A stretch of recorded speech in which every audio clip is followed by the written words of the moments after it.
Dalkhola college চলো, দুর্নীতি এবং বহিরাগত মুক্ত ক্যাম্পাসের দাবিতে এসএফআই এর জোরালো আওয়াজ। উত্তর দিনাজপুর জেলার ডালখোলার শ্রী অগ্রসেন মহাবিদ্যালয় ঘিরে উত্তাল ছাত্র আন্দোলন। কলেজ ক্যাম্পাসকে দুর্নীতি এবং বহিরাগত মুক্ত করার দাবিতে এবং ছাত্র সংসদ নির্বাচন চালুর দাবিতে সোমবার এসএফআই এর ডাকে অনুষ্ঠিত হলো এক জোরালো মিছিল এবং ডেপুটেশন কর্মসূচি। সোমবার কলেজ চত্বরে উপস্থিত ছিলেন এসএফআই এর রাজ্য সম্পাদক দেবাঞ্জন দে, রাজ্য সহসভাপতি শুভজিৎ সরকার, জেলা সম্পাদক কুষাণ ভৌমিক, জেলা সভাপতি নূর আলম, করণদিঘি এরিয়া সম্পাদক গৌরব কার্নো, সহকর্মী বিবেক বর্মন, পরাণ মুর্মু এবং আরও অনেকেই। তাদের দাবি একাধিক: ছাত্রদের জন্য নতুন হোস্টেল নির্মাণ, ক্যাম্পাসে নিরাপত্তা ব্যবস্থাকে জোরদার করা, মানসম্মত পানীয় জল এবং টয়লেটের ব্যবস্থা, নিয়মিত ছাত্র সংসদ নির্বাচন সহ অন্যান্য। ডালখোলা কলেজ কর্তৃপক্ষের কাছে লিখিত দাবিপত্র প্রদান করা হয়েছে। কলেজের সামগ্রিক পরিবেশ উন্নয়নের দাবিতে ছাত্রছাত্রীদের পাশে থেকে লড়াই চালিয়ে যাবে বলে জানিয়েছে ছাত্র সংগঠন এসএফআই।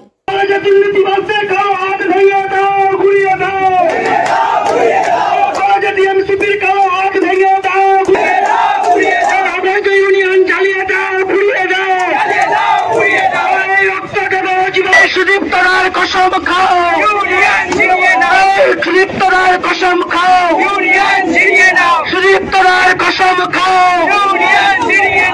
টিএমসিপির কালো হাত চড়ে দে, কালো হাত ছবি থাকবে না, একটা ছবি থাকবে না। কলেজের উন্নয়ন না হলে ওই ছবি দিয়ে পোস্টার লাগানো, ওই ছবি দিয়ে অমুক করে দেওয়া, অমুক নেতার নামে অমুক বোর্ড লাগানো হবে না। কলেজের পরিকাঠামোগত উন্নয়ন করতে হবে, ক্লাস করাতে হবে, পড়াশোনা করাতে হবে। তাই আমার সংক্ষিপ্ত কথা আমি শেষ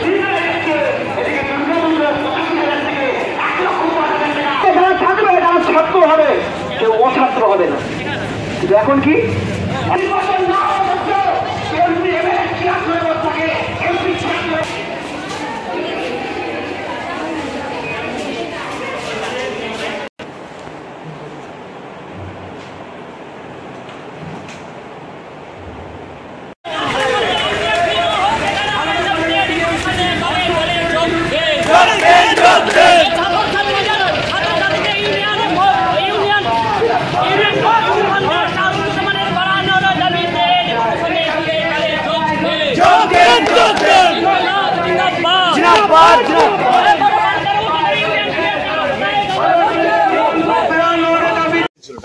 ডেপুটেশন ছিল মূলত কলেজ ক্যাম্পাসে গণতন্ত্রটা ফিরিয়ে নিয়ে আসার জন্য ডেপুটেশনটা ছিল। ইউনিয়ন কি নেওয়া হচ্ছে, কিন্তু যে ভোট ইলেকশন হচ্ছে না, ইউনিয়ন ছাত্র ভোট হচ্ছে না, সেই ইউনিয়নের যে টাকাটা যাচ্ছে কোথায়, এইটা নিয়েও আমাদের আলোচনা হলো। কলেজের যেরকম আমাদের দাবি ছিল যে ছাত্রীদের জন্য, মহিলা যারা ছাত্রী তাদের জন্য যাতে হস্টেল হয়, ম্যাম সেটা বলেছেন যে হস্টেলটা কিছুদিনের মধ্যেই করব। আমরা সেই আলোচনাটা করছি, এই সব কিছু নিয়ে আলোচনা ঠিকই আছে। আলোচনা ম্যাম আমাদের সাথে কথা বললেন, আমাদের সব কথাই শোনার পরে আশ্বস্ত বলেছেন যে হ্যাঁ তোমাদের সবটা যেগুলো বলেছেন, যেগুলো ওনার হাত করার সেগুলো ওনার করার জন্য বলেছেন, করবে বলেছেন, আশ্বাস দিয়েছেন যে হ্যাঁ করবো, আর যেগুলো আরও উপরে জানানো সেগুলো জানাবো। তোমার নাম? আমার নাম হচ্ছে এমডি নূর আলম, এসএফআই উত্তর দিনাজপুর জেলা। কিছু দাবি দেওয়া ছিল, সেই দাবি দেওয়াগুলো নিয়ে এসেছিল। যেগুলো কলেজ সংক্রান্ত সেগুলো তো নিশ্চয়ই যদি মনে কিছু আছে যেগুলো, যেমন বিশেষ করে মেয়েদের টয়লেটের কথাটা বলেছি, সেটা আমরা ভাবছিও টয়লেটেরটাকে যাতে আরও মডিফাই করা যায়। হোস্টেলের বিষয়টা আমরা দীর্ঘদিন ধরে, বিশেষ করে ন্যাক হওয়ার পর থেকে, প্রথম ন্যাকের পর থেকে আমরা চেষ্টা করছি যে হোস্টেলটা যাতে করা যায়। বিভিন্ন জায়গায় তার চিঠিপত্র করা হয়েছে, আমরা চেষ্টা করছি সব। না, কেননা উইদাউট ড্রেসে কেউ কলেজে ঢুকতে পারে না। সেক্ষেত্রে কি কি নিয়ম রয়েছে? আই কার্ড দেখানো, আমাদের গেটে তো ডে গার্ড আছে, তারা আই কার্ড দেখে এবং ড্রেস দেখে ঢুকে।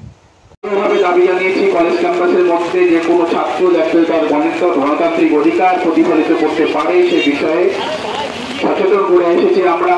যে পরবর্তীতে আমরা যদি কোনো রকম ঘটনা দেখি যে ছাত্রছাত্রীদের গণতান্ত্রিক অধিকার হস্তক্ষেপ করা হচ্ছে, আমরা বৃহত্তর আন্দোলন সংগঠিত করবো, এই বিষয়ে আমরা জানিয়ে এসেছি। যাতে ছাত্রছাত্রীরা নিজেদের স্বাধীন মতো যে কোনো সংগঠন করতে পারে বা যে কোনো তারা অ্যাসোসিয়েশন করতে পারে, বা ব্যক্তিগতভাবে তারা নিজেদের সমস্যাগুলো নিয়ে, ছাত্রছাত্রীদের সমস্যা নিয়ে তারা প্রশাসনের সঙ্গে, কলেজ প্রশাসনের সঙ্গে